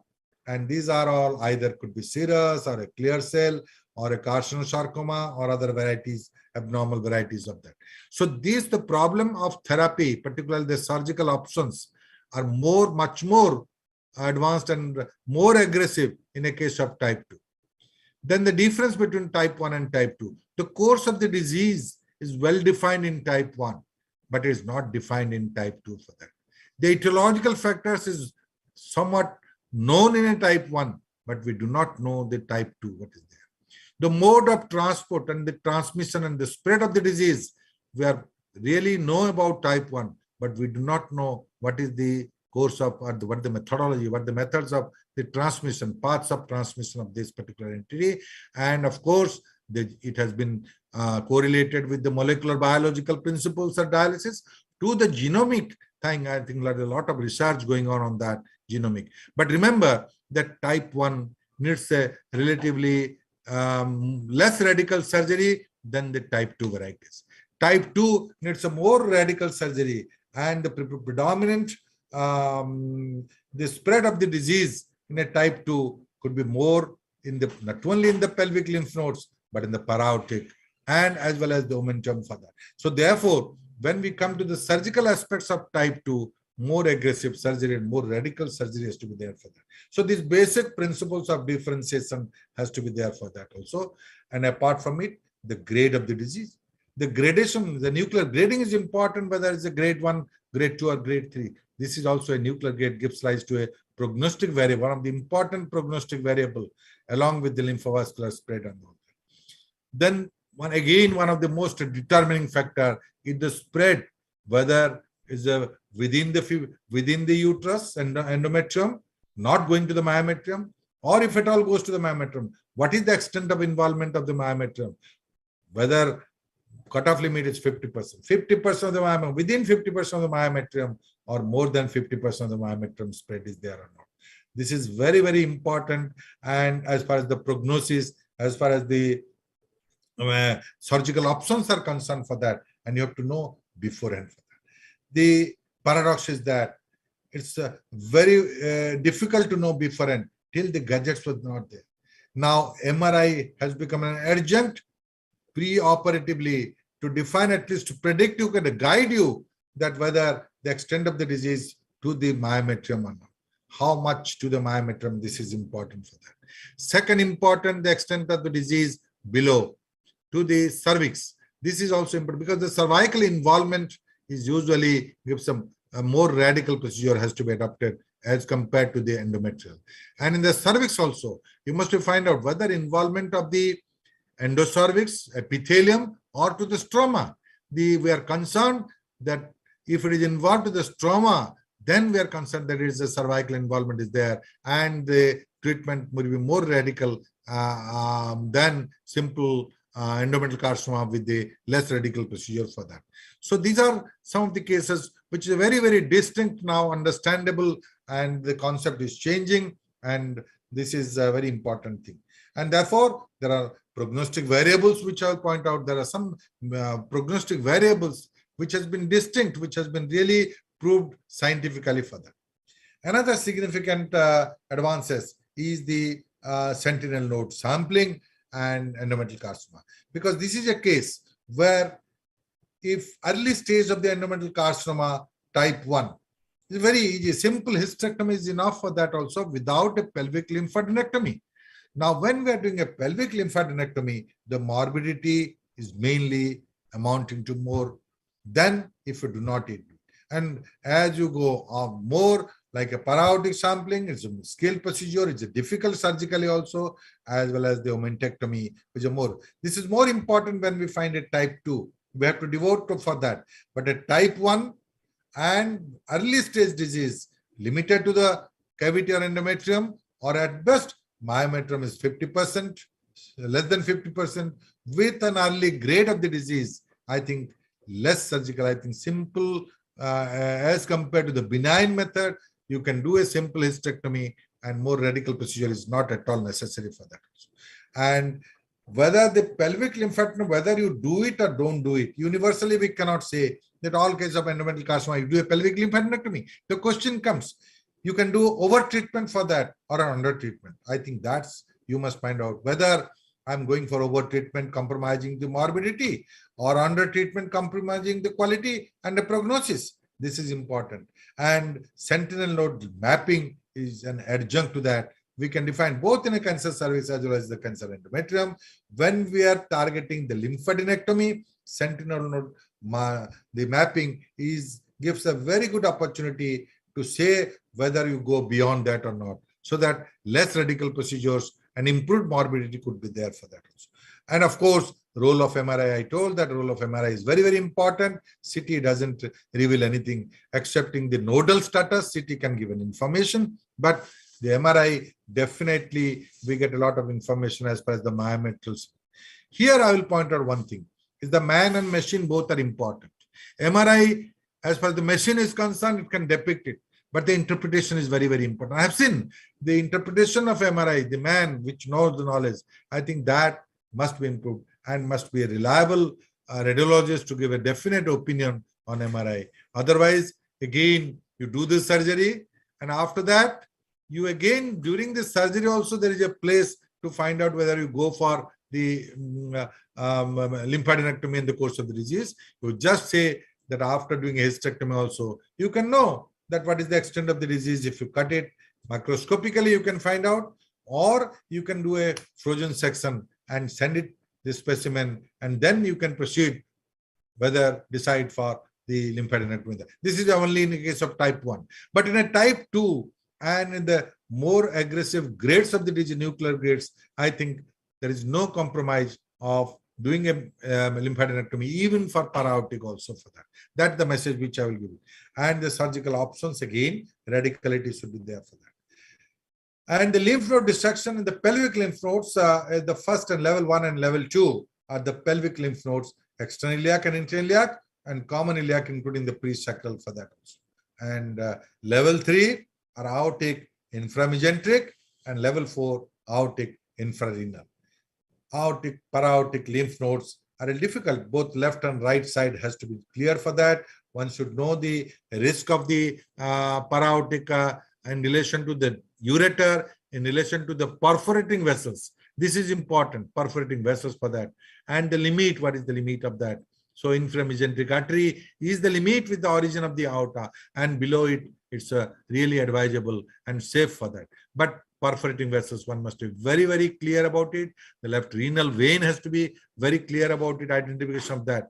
It could do a open, you could do a laparoscopic procedure, but there is a place for para-aortic node in selected cases when now the gadgets are available to know the involvement for that. And when we know that the type 2, this is more aggressive necessary disease, and it is necessary to approach the para-aortic. Now, this is the FIGO staging. I did not say about stage 1, A, B, and tumor confined to the corpus uteri. A is no or less than half myometrial invasion. No invasion or less than half myometrial. An invasion equal to more than half of the myometrium is stage 1B. Stage 2, tumor invades the cervical stroma. Remember, the cervical endometrium, the epithelium is not. Stroma, but doesn't extend beyond the uterus. And stage 3, A, B, and C. A, local and regional spread of tumor. Tumor invades the serous of the corpus lutea and are at next size A. B, vaginal or parametrial involvement. C has been divided into two, whether C1 positive pelvic nodes or C2 positive para-aortic nodes for that. And of course, stage 4 is more advanced for that. And along with that staging, histopathology grading has to be done grade 1, grade 2, and grade 3, because these are the grades of the disease which is related to the prognosis of the therapy for that. So the histology is very important. Endometrial adenocarcinoma, predominant cases 80 to 90% belongs to the endometrial type 1 variety, and type 2 more radical procedure options has to be given. And these are prognostic features of endometrial carcinoma. The race, the Hispanic, the black versus white. These are all racial differences where it is more. Of course, the FIGO stage, as far as the FIGO staging is concerned, more is the advanced the stage, more radical the procedure should be there. And this is very, very important to know about the depth of myometrial invasion, the tumor grade, the histologic subtype, the cervical involvement, adnexal involvement, and of course, the positive pelvic washings. Here, there is a controversy about the positive pelvic washings. No controversy in ovarian, but controversy in the corpus. And particularly here, I think the national NCCN has given a different opinion in comparison to the FIGO and WHO. The FIGO say that there is no real value of positive pelvic washings for that. But the NCC, the Comprehensive Care Cancer Network, this group has really proposed that there is some benefit of positive pelvic washings for that. And of course, the metastasis to the pelvic or para-aortic lymph nodes, more is the metastasis, particularly in grade 2, more is there. Lymphovascular space invasion is important. And at last, the genetic or genomic study has played a great role for that. And DNA aneuploidy is also one of the prognostic features for the endometrial carcinoma for that. The surgical options for endometrial carcinoma, therefore, hysterectomy, lymphadenectomy. In early cases, in type 1, simple hysterectomy without lymphadenectomy can do that for that. But lymphadenectomy, pelvic lymphadenectomy, and para-aortic lymphadenectomy, and the significance of the sentinel node sampling, this is important. And there is a place for frozen section for that. There are some authors who say that no, there is a difference. Frozen biopsy may not give an idea for that also, and don't do an advanced surgery for. But I feel that frozen section is definitely a place for that. And significance of the sentinel node surgery, then some special cases need attention for that. What you do for surgery for morbidly obese patient? Now thing comes. In a very early stage, say for example, stage 1, there is a place for vaginal hysterectomy also. There is a place for vaginal hysterectomy in this particular case. And therefore, those cases, we can remove the ovary. The gland is not necessary for that. If you evaluate preoperatively, there is a place. Surgery for young patients, ovarian conservation. I think this is an important variety. In a case of type 1 is acceptable. There is no problem for that. But the controversy arises in type 2 varieties for that. And surgery for non-endometrial histology creates a lot of confusion. For the endometrial histology with early grade, the very simple and very clear-cut decision has to be taken. And more important is uterine sarcoma. When there is a sarcoma, the varieties, the gradation of the FIGO has given a different classification of the sarcoma rather than the carcinoma for that. And sarcoma, whether it's a leiomyosarcoma or adenosarcoma or carcinosarcoma, and the varieties of that gives rise to that. And the treatment modality, the prognosis is worst in a case of sarcoma, and the therapy, surgical options are listed in this particular case. And Lynch syndrome, hereditary Lynch syndrome, the combination of the colon, the breast, and the ovarian syndrome for that also identify. And this needs a genetic analysis. And therefore, we find that yes, Lynch syndrome is an entity by itself, is not. The more problem occurs with the undiagnosed endometrial carcinoma. It's undiagnosed. I think iatrogenic undiagnosed is a different entity. You fail to diagnose, you have not done a proper investigations, and then subject the patient for that. We have seen cases where simple, without a proper investigations, the hysterectomy has been done. And by sending the specimen for hysterectomy comes as an endometrial carcinoma. and or in the case of serous or severe. In this case, what will you do? Again, a second sitting, either option is that. A second sitting, you have to operate for that, a review and do the lymphadenectomy and rest of the procedure, more radical procedure, depending on the histologic grade for that. Undiagnosed endometrial carcinoma. And this is very, very important. And some cases you miss it, we do not know. And then finally, when you get the sample, it comes, this is again an entity which has to be concerned for the gynecologist. Now, therefore, when we come to hysterectomy, the surgical options in endometrial carcinoma, the MIS, the extrafacial hysterectomy is the preferred choice. Here, there is no controversy about it. Unlike the carcinoma cervix, in endometrial carcinoma, there is no controversy that you will do, you will not do laparoscopy. Laparoscopy is accepted for that also. So laparoscopic hysterectomy or extrafacial hysterectomy with or without lymphadenectomy is the choice which is there. But there is a place for abdominal approach when there is a contraindication to laparoscopy, too large a uterus to be removed intact vaginally, extensive surgical history precluding laparoscopy, and evidence of advanced disease or the grades of the disease. Type 2, we must be cautious about this type 2 disease where you need a more extensive surgery for that also. So therefore, there is a place for laparoscopic hysterectomy, radical hysterectomy in this particular case. Now, when we come to the lymphadenectomy, I have already briefed that surgical options, the risk versus benefit, extent of lymphadenectomy, what to do with or without the sentinel node biopsy. This is there. There are some guiding variables where you can do that for this. And then and there, after doing a hysterectomy, you just see and type up the local spread up to the involvement of the myometrium. And you can send it for frozen section also. This is another option for that. And of course, you can find out if it is a type 1, you can restrict it. Type 1 limited to less than 50% involvement. These are the cases. And grade, of course, you know it preoperatively by doing a hysteroscopy and a biopsy, that early grade. No need of doing a lymphadenectomy. These are the cases when you screen it, you can do a vaginal hysterectomy also without that, like a benign case for that. So there are some guiding variables for that. Now, this is a case which, again, my oncologist friend Susil has given. There's the sentinel node biopsy. The ICG is the correct treatment for that, but is given with the methyl blue also can give some of the idea. ICG is accurate for that, and ICG in endoscopic now also with ICG compatible camera, you can see and diagnose the involvement of the lymph nodes for that. But at 3 and 9 o'clock position, about 3 or 5 cc of the methyl blue is injected. Normally ICG 2 to 3 cc and 3 and 9 is enough for that, and that is accepted. And then you see on the laparotomy, you can find either on laparotomy or by the laparoscopy also. You can find the clearly, even with the methyl blue also, you can find the nodal involvement here.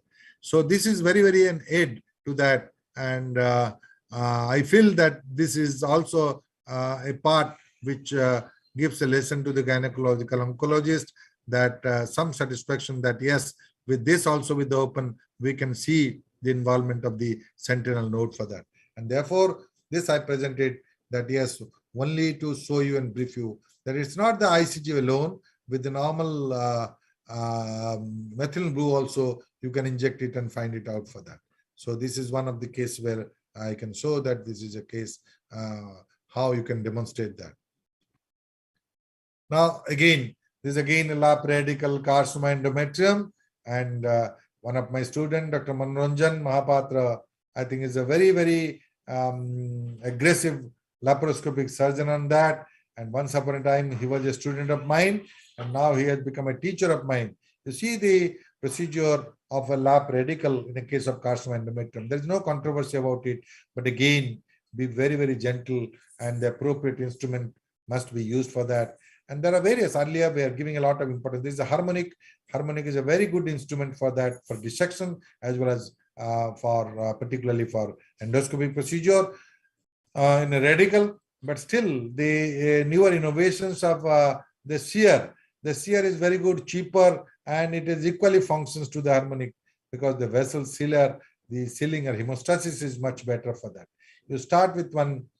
There are various techniques in laparoscopic radical, the Galaxy technique by Silas, the Deepak has gone revolution. These are all standard procedure, and these are all, I really salute these particular innovative surgeons for that. And there are many, many surgeons who have come out.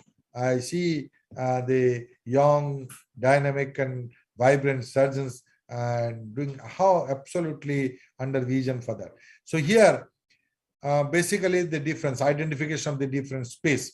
The two space is important, paravesical and pararectal, and then see if you're going to the proper space, I think the bleeding will be less for that. So that is important to identify that. The ureteric dissection and the uterine on the one side, the left side, you can find out. And here the uterine is there. You can dissect it just above the ureter.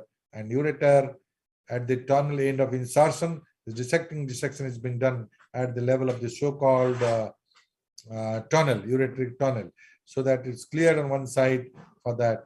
And this is why this space is important. The technology has helped us also, the electrosurgical principles as well as the harmonic or ultrasound technology, which has helped us for that. And be very, very meticulous and very, very defined, particularly at that level where is just 1 centimeter before the insertion. That's a very critical zone in terms of the bleeding because of the veins, which is very, very common there. And then, so this is very, very important to dissect it, identify that. Now we can find that the ureter is completely gone and adherent to the bladder. Now the posterior dissection course of the uterosacral, you just go it from one side to the another, and then you can find out the denolvelar space and enter into the posterior part and displace the rectum along with this fat, so that you know that fat belongs to the rectum and belongs to the bladder. You go a little above it and you don't find any bleeding for that. And the most important now, you find entering into the, you can clearly define the uterosacral and the parametrum. It's very clearly defined by the laparoscopy. You can very well demonstrate for that. And believe me, these are the fats which is important. The proper space, if you are not going to enter, that will cause a problem for that. And in laparoscopy, there is an advantage that you are going in hemoperitoneum and the gas will really open you and guide you towards the proper space of avascular space for that. This is very, very important to find out the uterosacral, where on the lateral aspect and radicality is being conserved for that. Depending on the lateral extension, as I've already told, how much you take it, whether halfway or full uterosacral at the level of the rectum, you just coagulate with that. And you can do it with the simple vessel sealing system with the shear designed by our Indian instrument companies, and the PB and Alan, and these are the two companies which I always favor that, and I'm very happy with the dissection and the hemostasis of these shears in comparison to the harmonic. Because of the cost factor, this is important. So these are some of the space which I can say that yes, you go through that particular pararectal or a paravesical space and identify the structure. I think after ureteric dissection, the uterine ligation, and then you can clearly see that yes, enter into that space for that. Minute amount of bleeding is not a problem for that. You can just coagulate with that and finish it with that. So these are really a laparoscopy will be a very well satisfying the minimal invasive. This is why you see that the bladder is reflected with that from the cervix, and this is the part where the lateral bladder pillar which has been dissected, and unless we dissect it completely, we cannot go for a lateral extent of the excision, and that therefore this excision process, if you do it parametrum, good parametrum has to be taken. You have to dissect it all around, both anteriorly, the posteriorly, and the lateral part, and then enter the procedure and cut the vagina and take the proper length of the vagina, and then do the procedure, and it will be very easy to follow that and you can deliver the uterus. After that, you can deliver the uterus by vaginal route for that. Remember, the delivery of the uterus is again a factor to be considered. When the era of when morcellator was there, a very big uterus is there, it cannot be delivered. So morcellation, no morcellation in case of this malignancy.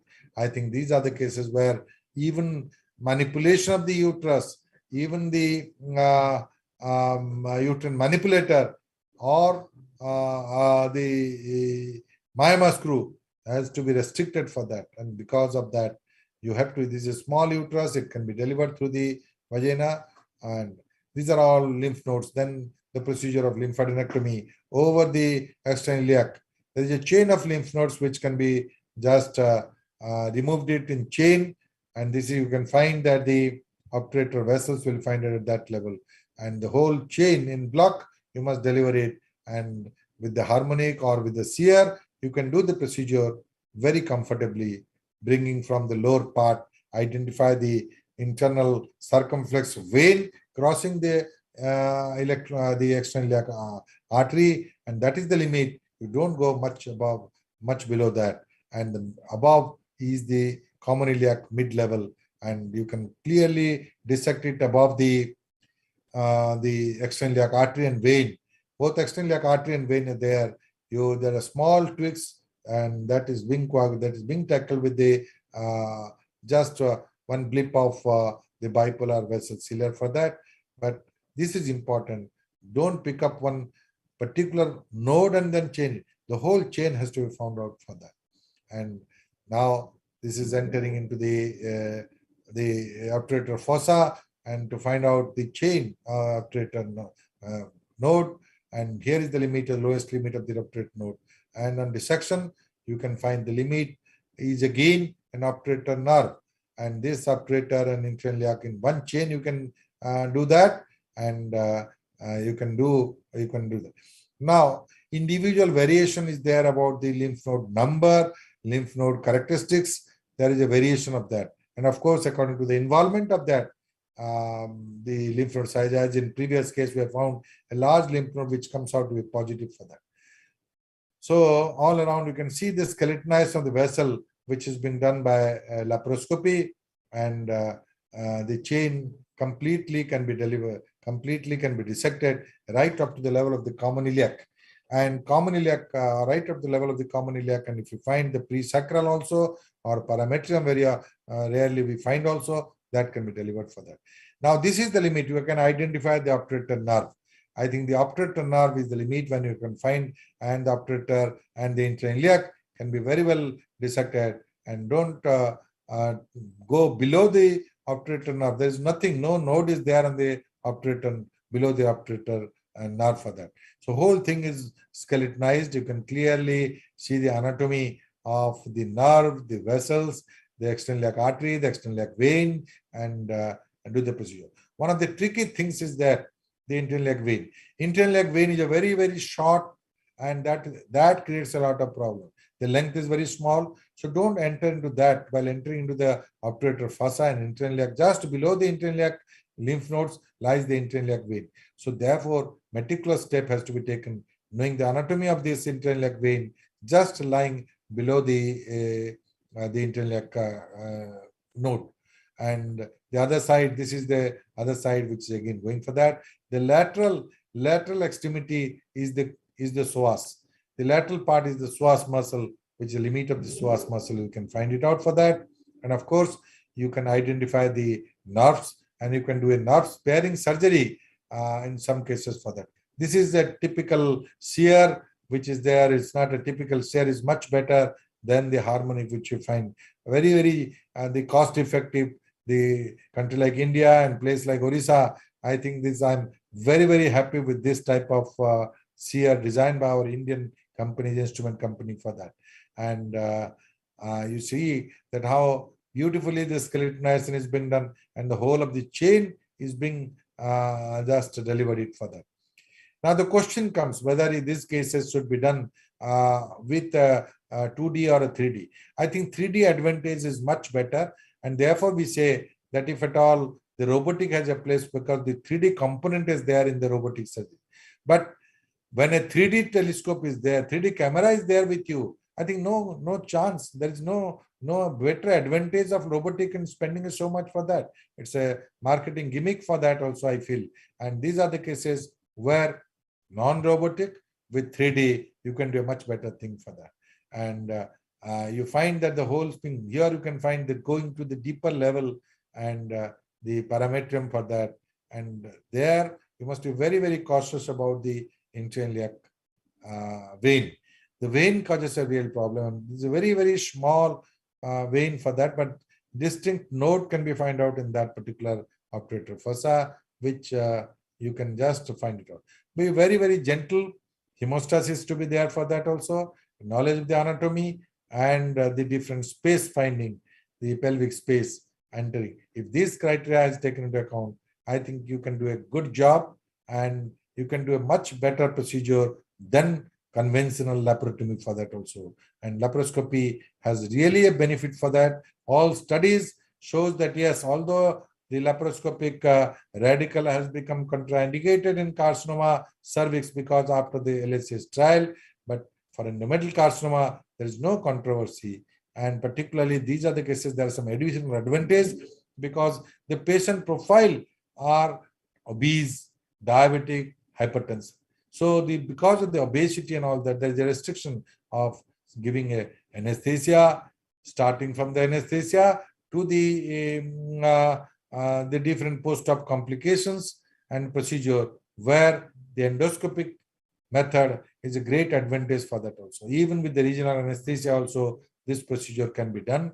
You can supplement it with the general, but with the depending on this particular risk cases, the anesthetic risk has to be balanced between the benefit, and therefore you can find that the whole thing is very, very skeletonized and absolutely clear. And now the anatomy, you can know that yes, we have done a good job at least removing everything for that.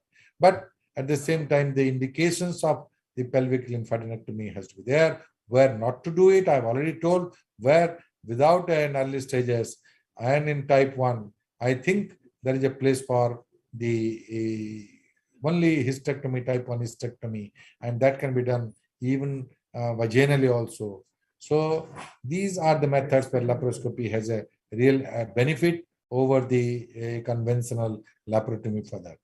So this is one of the client which is left behind, which is not there in the higher level at the common iliac part for that. The upper chain of the extrailiac group, which is left behind, and therefore it has to be done for that. And whole chain, the meaning thereby that whole chain has to be done. And this is the obturator nerve, which is a guide. As we see on the other side also, this is again the same thing. We put it on the bag and remove it through the vagina and then send it for histopathological. The only thing is that in laparoscopy, now you have removed it, the vagina is already open. You put a gauge in between and you see that there is a gauge in between the, you place a gauge in the vagina for that the pneumoperitoneum to be sustained. And you can find clearly the anatomy on these two sides and absolutely dry. And you see the posteriorly, the bladder, the ureter on the two sides and going entry into the bladder and the rectum and the vessels in the pelvis with the nerve, the typical obturator nerve. And this is the ureter, and you find the whole obturator foramen is empty and well dissected, the end of the procedure. Now again, this is a case where there is a type 2 varieties and type 2 variety of carcinoma endometrium evaluated, diagnostic hysteroscopy, the grading is grade 2 or grade 3. And here we find that the operability is first and foremost is the operability part, abdominal radical, decided for abdominal radical for that. So normally this depends again, indication of the laparoscopy is again related to whether it's a type 2 or a type 1. Type 2 is not an absolute contraindication for the laparoscopy, but type 2, the benefits of abdominal conventional could be there for that. You can see the anatomy, and this is a case where the infundibular pelvic, you just go as lateral as possible, as high as possible, and either you can do it with the suture or without suture. And this is what I was telling, that the ureter dissection, and ureter dissection just lift it and separate it from the, and opening the two space. I think creating the space is important, and this is the uterine artery at the origin. Then the anterior dissection comes, and this is a technique where we find that yes, there is no adhesions for that, and usually it doesn't. The only in the case of cancer cervix there could be adhesions, and the initial step you do go enter into this space and do the procedure for that. And then the ureter, you can see the ureter, just strip it off, and you need not skeletonize the ureter for that.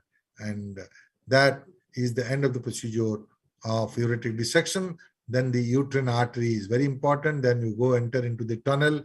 After the uterine, you can see the clear uterine artery, and the entry part is that is really a little difficult procedure, because the vein could be there for that.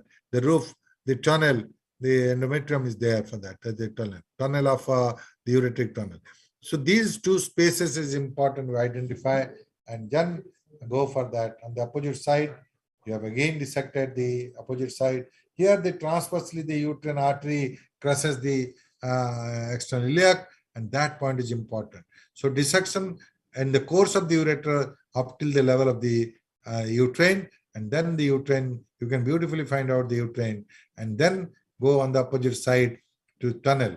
And now the tunnel is there, and you can completely free the tunnel for that, right up to the bladder. And this is the posterior dissection, which is there in the uterosacral, and the right cleavage, if you go it, and then you can find that yes, the two uterosacral and the cardinal ligament very well dissected right up to the level of the rectum, so that you can go halfway or close to the rectum, as lateral as possible to the rectum, depending on the stage of the disease. This is gone almost close to the rectum. We have gone it for that, and you just ligate it, or you can also apply the vessel sealer and do the procedure for that. So these are some of the same procedure, both conventional as well as the laparoscopy. I have defined one case laparoscopy, one case the laparotomy, depending on the grade of the disease and the stage of the disease and the type of the disease. You decide what to do, and of course your technical skill. If you're conversant with the laparoscopy, I think you do it a laparoscopy, and if you're conversant with the open, do it with the open. I think nothing, the results are all same for that. And the only thing is that the patient will get a benefit if you go for a minimal invasive surgery, and that is the thing for which we are interested, that if a laparoscopy is possible for that in a type 1 disease, particularly this is very important for that. And this is a case where you go for lateral extension to the cardinal ligament, and the cardinal ligament is there. Then you can find a sufficient length to the vagina, and just open it with the unipolar current, and you can find the extent of the disease here, that how the bulk. Can you see the side of the bulk? Here is a side where is it, and therefore now you have closed it. And here again we go for this particular case, the running suture in the endometrium in the vaginal vault for that, and complete it and drainage it. Drain, you leave it for that. Now again, a case where we find that this is a case where again a carcinoma endometrium, where evaluation has to be done in open case, and these are the cases where really it merits attention. The same procedure, you go for the dissection, and this is the uterine artery at the origin. You can find it out and clamp it after the ureter has been dissected right up to the level of the uterine artery for that, and everything is done and clear for that. And therefore this dissection on the left and right side both, and lateral extent of the disease going for the Meckenrod and the parametrium. You see the extent of the lateral extent, which has gone right up to the rectum. The plan is there, and then the vagina is open, and then vault is open, and you can close it with that. And then after that, the vaginal closure with that. Then we go for the lymph node lymphadenectomy, and this is mainly for the drainage in the central part and hemostasis on the edge of the vagina. This is an optimum procedure for the vagina. The quite good length of the vagina has been removed, and here we find that yes, that is the situation where we can go. This is a typical case where it's a stage 1 disease, whereas the previous case there was extension to the cervix, and therefore the endometrial carcinoma is there, and the cervix is also, so stromal involvement could be there, and the treatment would be same as for the carcinoma cervix, and that is the procedure in my previous case. You have seen it for that. So these are the two different cases. More advanced, the first case I've shown that is more advanced, then this is a case that is there, and again this is the lymphadenectomy using the bipolar. This is the nerve which is there. Nerve sparing surgery can be adopted for that, and identifying the nerve and removing it and sparing it, and then so this is all the external iliac chain which has been removed on one side, and then in a block, end block, you have to remove this, and that gives a very good opportunity of a prognosis that you are completely doing it rather than skip palpating one lymph node as previously being done. I think this is a new concept of the gynec oncologist to remove it and block so that the prognosis is much better for that. These are again how to retract the external iliac vein so that you enter into the obturator fossa, as we have shown in the last case also. This is a obturator nerve which is there. Identify that. Don't go below. Above the obturator nerve, whatever the nodes are there, you clear it right from the internal circumflex vein, and that is the limit which you design it and go and start it from there and upwards till the common iliac. You just do it. And this is a point where the obturator nerve is found out, so that the obturator gland as well as the intrailiac gland both can be tackled in this obturator fossa, and more proximally the intrailiac will be there, more distally the obturator will be there for that.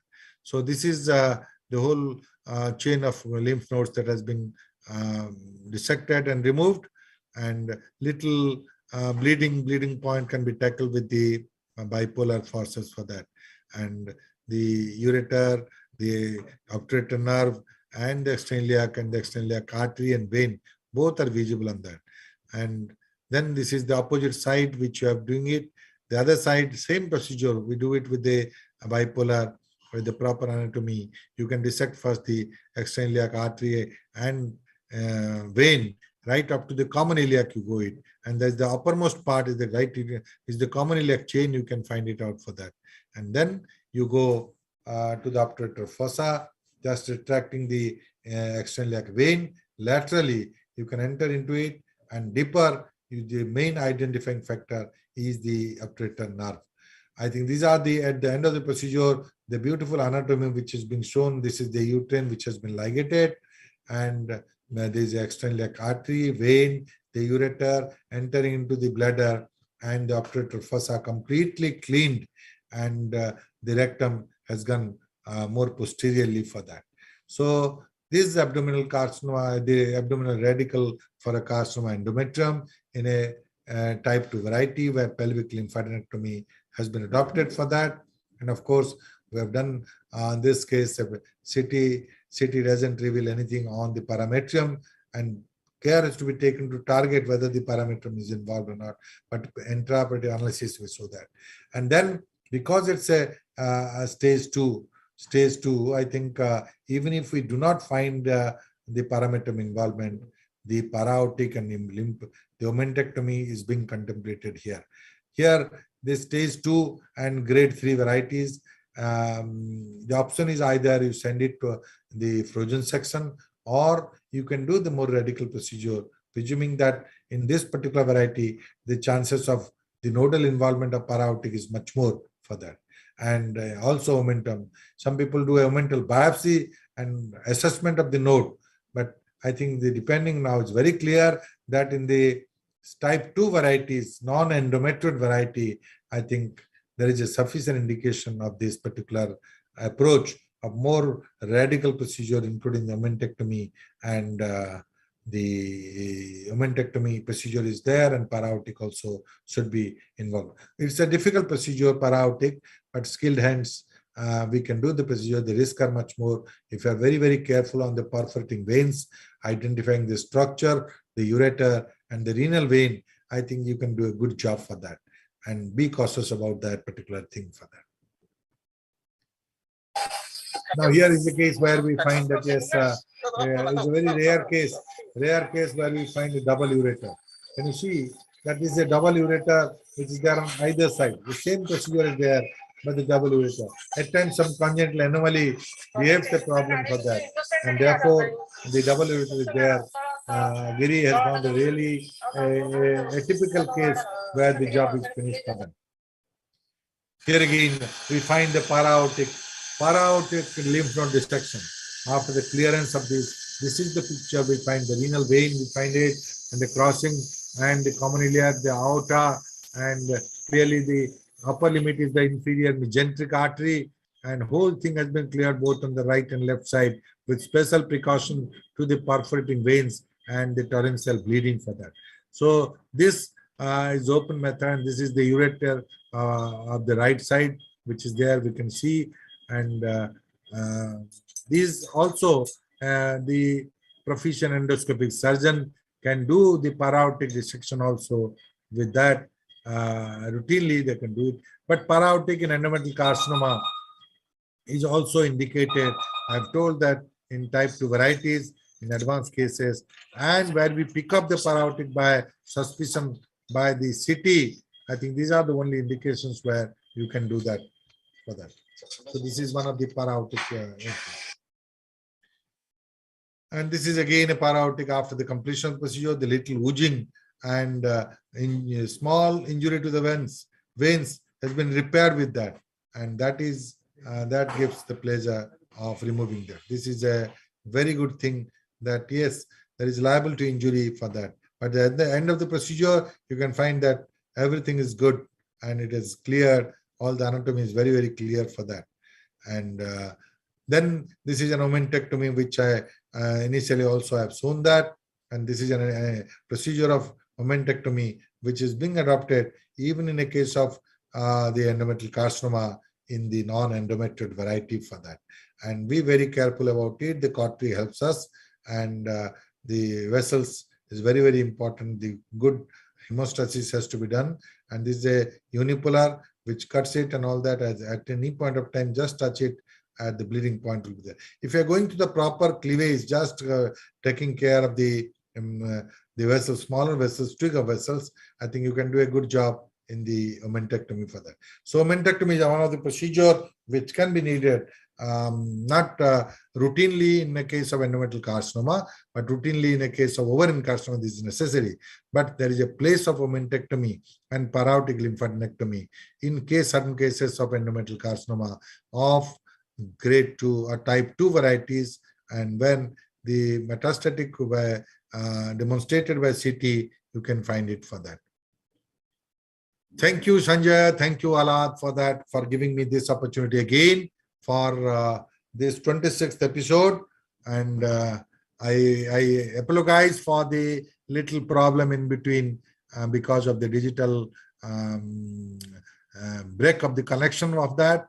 But at last we can again join and have a good day for that. Thank you. Thank you very much, sir. Thank you very much for a very knowledgeable and informative session. Thank you very much. Thank you very much, sir. Thank you. Please stop the recording. Please. Thank you very much, sir. Thank you. Thank you. Thank you, Dr. Navle. Thank you, Nilesh. Okay. Thank you. Thanks, Aditya. Thank you sir. Mahapatra साहब, अलग साहब login कर रहा है, अलग साहब login कर रहा है, शायद से आपके साथ कुछ 1-2 मिनट बात करना चाहता है सर। ठीक है। वो डिस्कनेक्ट हो गया था।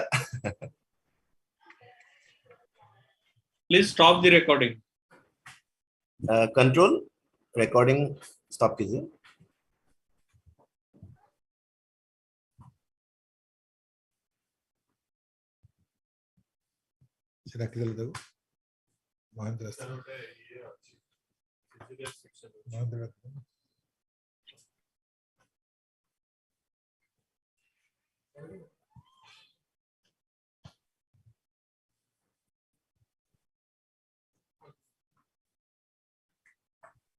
recording stop नहीं हुआ है अभी तक. Sanjay, is there any feedback, questions? Sir, there are no questions, sir, actually. But there are few questions regarding your efforts. They are admiring your efforts. Thank you. Thank you. I am really grateful to my Dr. Nilima Yadav from Lucknow, Subrata Das from Ambikapur, Shivani from Jammu, Thank you. Dr. Manoranjan Mahapatra from Tinsukia. Oh, good. Admin, you can stop the recording.